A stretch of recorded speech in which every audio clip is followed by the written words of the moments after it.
Bonsoir à tous. Je m'appelle Ryan Moses, chrétien de confession, et je suis étudiant en ingénierie. Ma question, monsieur, est la suivante. Selon l'islam, Jésus et Muhammad étaient tous deux des prophètes. Mais le prophète Issa, en plus de ses miracles, a eu une naissance surnaturelle et n'est jamais mort, selon l'islam. De plus, il a un rôle important à jouer au jour du jugement contre le Dajjal. Ne pensez-vous pas que cette préférence spéciale qui lui est accordée par Allah fait de lui plus qu'un simple prophète? Le frère Brian a posé de très bonnes questions. Il a dit que l'islam croit que Jésus-Christ, paix sur lui, et Muhammad sallallahu alayhi wa sallam sont tous deux des prophètes de Dieu. Mais quand on compare leur vie, on se rend compte que Jésus-Christ, paix sur lui, Issa alayhi salam, a eu une naissance surnaturelle, ce qui signifie qu'il était né miraculeusement sans aucune intervention masculine, et il n'est pas mort. Ces deux qualités ne le rendent-elles pas supérieur au prophète Muhammad sallallahu alayhi wa sallam? Avant de répondre à votre question, je voudrais préciser que l'islam est la seule foi non chrétienne qui fait de la croyance en Jésus-Christ un article de foi. Nous croyons qu'il était l'un des plus puissants messagers d'Allah subhanahu wa ta'ala. Nous croyons qu'il était le Messie, traduit par Christ. Nous croyons qu'il est né miraculeusement, sans aucune intervention masculine.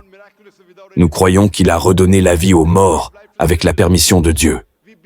Nous croyons qu'il a guéri les aveugles de naissance et les lépreux avec la permission de Dieu. Les chrétiens et les musulmans, nous allons ensemble, mais il y a une séparation des chemins. La séparation des chemins est que beaucoup de chrétiens prétendent et pensent que Jésus-Christ a revendiqué la divinité et qu'il était Dieu tout-puissant. Tout d'abord, je vais répondre à 3 de ces questions. Si le prophète Jésus est né miraculeusement, il avait une mère mais pas de père.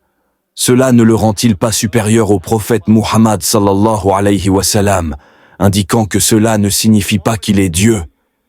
Si vous dites que Jésus est supérieur ou que vous prétendez qu'il est Dieu parce qu'il est né miraculeusement, qu'il n'avait pas de père, Allah dit dans le Coran, dans la sourate Al-Imran, chapitre 3, verset 59, Allah dit: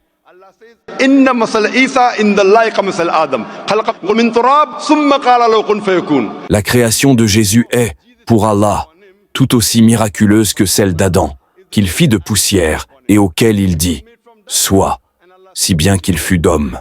Si vous dites que Jésus est Dieu parce qu'il n'avait pas de père, dans ce contexte, selon le Coran et selon votre Bible, Adam n'avait ni mère ni père. Cela fait de lui un Dieu encore plus grand.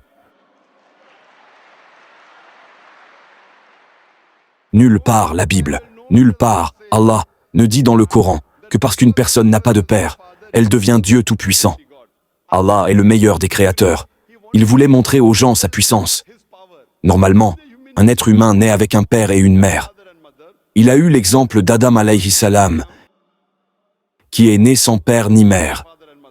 Vous avez l'exemple de Hawa, Ève, qu'Allah soit satisfait d'elle, qui est née sans aucune femme. Le dernier exemple en suspens était une personne née sans père, ce qui est accompli dans la naissance de Jésus-Christ. Venons-en à votre deuxième question, à savoir que nous, les musulmans, croyons, et même la Bible le dit, que Jésus-Christ n'est pas mort. Allah dit dans le Coran, dans la sourate An-Nisa, versets 157 et 158, Allah dit qu'il n'a pas été tué ni crucifié, mais Allah l'a élevé vers lui. La question est donc la suivante. Si Jésus n'est pas mort, il est vivant. N'est-il pas un prophète plus grand que le prophète Muhammad sallallahu alayhi wa sallam? La réponse, mon frère, est que Issa alayhi salam était le seul messager d'Allah subhanahu wa ta'ala, dont les disciples ont cru à tort qu'il avait revendiqué la divinité.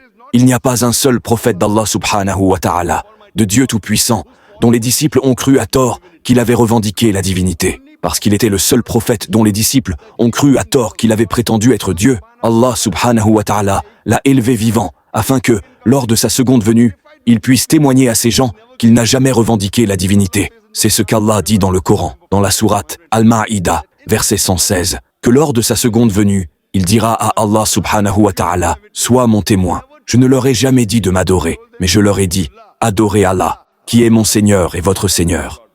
La même chose est mentionnée dans l'évangile de Matthieu, que lors de sa seconde venue, quand les gens diront, ô Maître, n'avons-nous pas fait des prodiges et des miracles en ton nom? Il dira, méchant, je ne vous connais même pas, éloignez-vous d'ici. Donc, Allah subhanahu wa ta'ala, Dieu Tout-Puissant, a élevé Jésus-Christ vivant, parce que lors de sa seconde venue, il ne donnera pas de nouveaux messages, car le prophète Mohammed sallallahu alayhi wa sallam est le dernier et ultime messager, ce qui est mentionné dans le Coran, dans la sourate Al-Ahzab, verset 40. Après lui et après la révélation du Coran, rien de nouveau ne peut être ajouté ou soustrait à la religion de l'islam. Il viendra en tant que Ummah de Mohammed sallallahu alayhi wa sallam. Il ne viendra pas pour donner un nouvel enseignement, juste pour témoigner aux disciples qu'il n'a jamais revendiqué la divinité et qu'il est un messager d'Allah subhanahu wa ta'ala. Donc, la différence majeure entre les musulmans et les chrétiens est que la plupart des chrétiens pensent que Jésus-Christ a revendiqué la divinité. En fait, si vous lisez la Bible, il n'y a pas une seule déclaration sans équivoque dans toute la Bible où Jésus-Christ lui-même dit « Je suis Dieu » ou bien où il dit « Adorez-moi ». Si un chrétien peut me montrer un seul verset dans la Bible, une seule déclaration sans équivoque où Jésus-Christ lui-même dit, une seule déclaration explicite où Jésus-Christ lui-même dit « Je suis Dieu » ou bien où il dit « Adorez-moi », je suis prêt à accepter le christianisme tout de suite. Je ne parle pas au nom de mes autres frères musulmans. Je mets ma tête sur la guillotine. En fait, si vous lisez la Bible, Jésus-Christ lui-même a dit, c'est mentionné dans l'évangile de Jean, chapitre 14, verset 28. Jésus-Christ a dit, mon Père est plus grand que moi. Évangile de Jean, chapitre 10, verset 29. Mon Père est plus grand que tous. Évangile de Matthieu, chapitre 12, verset 28. Je chasse les démons par l'Esprit de Dieu. Évangile de Luc, chapitre 11, verset 20. Moi, par le doigt de Dieu, je chasse les démons. Évangile de Jean, chapitre 5, verset 30. Je ne peux rien faire de moi-même. Je juge d'après ce que j'entends. Et mon jugement est juste, car je ne cherche pas ma volonté, mais la volonté de mon Père. Quiconque dit, je ne cherche pas ma volonté, mais la volonté de Dieu Tout-Puissant, est un musulman. Donc, la Bible dit que Jésus-Christ était musulman. Il n'a jamais revendiqué la divinité. Et c'est clairement mentionné dans le livre des Actes, chapitre 2, verset 22. Hommes d'Israël, écoutez ceci. Jésus de Nazareth, un homme approuvé de Dieu parmi vous, par des prodiges, des miracles et des signes, que Dieu a fait par lui, et vous en êtes témoins. Un homme approuvé de Dieu parmi vous par des prodiges, des miracles et des signes, que Dieu a fait par lui, et vous en êtes témoins. Jésus-Christ n'a jamais revendiqué la divinité, mais il était l'un des plus puissants messagers d'Allah, subhanahu wa ta'ala. Alors, mon frère, êtes-vous convaincu que Jésus n'est pas Dieu? Je n'ai pas dit que Jésus est Dieu. J'ai dit quelle est sa position selon l'islam. Je n'ai jamais dit que vous aviez dit que Jésus était Dieu. Je vous pose une question. Êtes-vous convaincu que Jésus n'est pas Dieu? Oui, j'en suis convaincu. Mais je veux clarifier sa position en islam. Mon frère, avant de répondre, ne vous ai-je pas dit qu'il croyait qu'il était l'un des plus puissants messagers de Dieu? Aucun musulman n'est musulman s'il ne croit pas en Jésus-Christ. Un musulman ne peut pas être musulman s'il ne croit pas en Jésus-Christ. Nous croyons qu'il était l'un des plus puissants messagers de Dieu, mais il n'était pas Dieu. Alors croyez-vous que Jésus-Christ n'est pas Dieu? Oui. Croyez-vous que le prophète Mohammed est le messager de Dieu?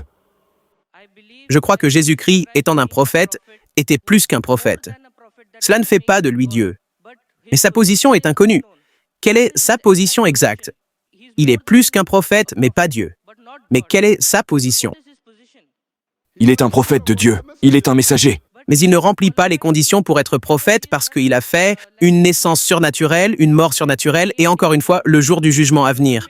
Frère, avez-vous entendu ma réponse? Si vous prétendez qu'il est quelque part plus qu'un prophète, parce qu'il est né de manière surnaturelle, il est né sans père, alors Adam alayhi salam devient plus grand que Jésus. Mais Adam a eu une mort naturelle. Mais Adam, il n'y a pas eu de malentendu parmi les disciples d'Adam, selon lequel il aurait revendiqué la divinité. Il y a un malentendu parmi les disciples des chrétiens. Ils prétendent qu'il était Dieu. C'est la raison pour laquelle Allah l'a gardé en vie. Et Jésus-Christ a dit, c'est mentionné dans l'évangile de Jean, chapitre 16, versets 12 à 14. J'ai encore beaucoup de choses à vous dire, mais vous ne pouvez pas les supporter maintenant, car lorsque l'Esprit de vérité sera venu, il vous guidera dans toute la vérité. Il ne parlera pas de lui-même. Tout ce qu'il entendra, il le dira. Il me glorifiera. Or, cette prophétie ne se réfère à personne d'autre qu'au prophète Muhammad sallallahu alayhi wa sallam. Si vous êtes un bon chrétien, si vous êtes une personne qui croit en Jésus-Christ, si vous croyez en ses enseignements, alors vous devez aussi croire qu'il y a quelqu'un d'autre à venir qui vous guidera. Et c'est le prophète Muhammad sallallahu alayhi wa sallam. C'est la raison pour laquelle je dis que si vous êtes un vrai croyant en Jésus-Christ, vous devez croire au prophète Muhammad sallallahu alayhi wa sallam. Sinon, vous n'êtes pas un vrai croyant. Alors, êtes-vous un croyant au prophète Jésus? Oui, Croyez-vous en l'évangile de Jean, chapitre 16, versets 12 à 14? oui. Il parle du prophète Muhammad sallallahu alayhi wa sallam à venir. Alors, croyez-vous au prophète Muhammad sallallahu alayhi wa sallam? Je ne peux pas me prononcer pour le moment. Alors je vous demande de faire plus de recherches D'accord, je vais le faire. sur votre Bible. Et vous pouvez regarder ma cassette vidéo, Similitudes entre l'islam et le christianisme. Oui, je le ferai. Merci.